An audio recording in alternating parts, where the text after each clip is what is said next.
Matthew 24, Luke 17, Luke 21, and Mark 13, Jesus is speaking of end-time prophecy. And in two of those chapters, he uses this illustration. One will be taken and the other left. And a lot of people will use that to try and prove a secret or preacher of rapture. Now, pause to read, but this is where the rapture comes from. It's not a biblical doctrine. It was only invented roughly about 500 years ago. So this doesn't refer to a rapture, but what does it refer to? We'll start in Matthew 24. Jesus says, 2 will be in the field, 1 shall be taken, the other left. 2 will be grinding at the mill, 1 taken, and the other left. But what is the context here? Because immediately after this, Jesus says, watch therefore, because you don't know when I'm coming back. Now, if we look at the preceding context, Jesus is speaking about the days of Noah. See, in the days of Noah, they had been giving a warning that the end was coming. A global flood was coming, none of the wicked were going to escape, and only those who by faith entered the ark. As we know, the story goes, only Noah's family went on. Everybody else that was still alive when the flood came died in the flood. And when Noah and his family went into the ark and the door closed, probation for wicked humanity had closed. Only they didn't realize it. So Jesus says they knew not until the flood came and took them all away. Who's the group being taken away here? So immediately after, Jesus says 2 will be in the field, 1 taken. Let's examine this in Luke now. Jesus is giving the same narrative here in Luke 17, only Luke gives us different and additional details. It's one of the beautiful principles of Bible study. Jesus says the same thing here, and the context this time is about Lot and his wife. And before that, again, the second coming of Jesus. And this is why Jesus gives a warning. When you hear people say, Jesus has come, nope, don't go. And then we get into the story, and he does mention Noah as well as Lot. Life went on as usual till the flood came and destroyed them all. So if we compare Luke 17 with Matthew 24, what does it mean to be taken? Jesus says here, destroyed them all. And then he goes on into the story of Lot.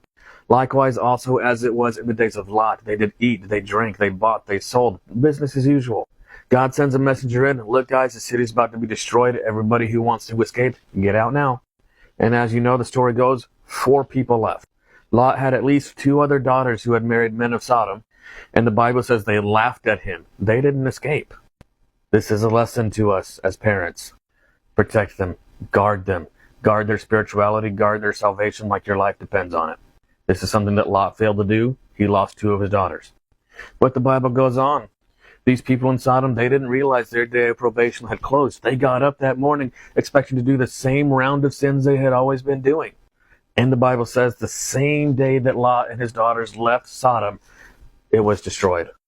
And then Jesus gives us the warning. Remember Lot's wife. He lets us know when that time comes, don't go back to try and save all of your wealth.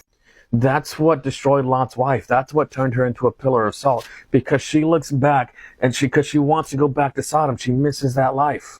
This is also a lesson to those of us who are husbands. Do not delay obedience, because if Lot would have obeyed, I fully believe his wife would have survived and not been turned into salt. But he lollygagged around, and his wife was cost her life. Yes, she will be judged for her own decisions, but never forget, what you decide, what you do, your actions affect other people. There is no such thing as a life without influence. But now in Luke 17, we get to the same phrase that Matthew 24 uses. 1 shall be taken, the other left. And remember, in Matthew 24, Jesus phrases it and took them all away.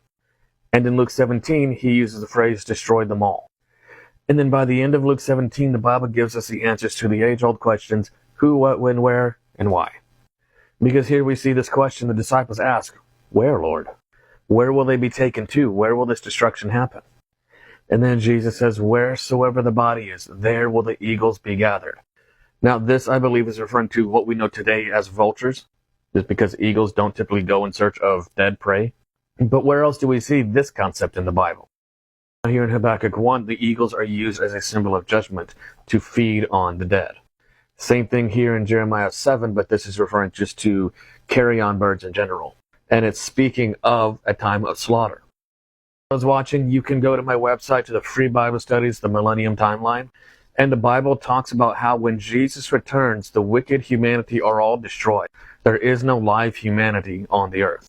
You can read about that here in Isaiah 11, 2 Thessalonians 2, as well as Jeremiah 4 and Jeremiah 25. So this idea of 1 taken and 1 left isn't referring to somebody being taken off in a rapture to heaven before the tribulation or even during it. Because again, while the wicked are all destroyed at the second coming of Jesus, he takes his people back to heaven at the second coming. not before. And they don't disappear from off the face of the earth. And then other people are left wondering where they went. As far as the righteous go, when Jesus returns, his dead saints are resurrected back to life. And then Paul says we meet him in the air. And then from there, we go to heaven. So this idea of a rapture, not biblical.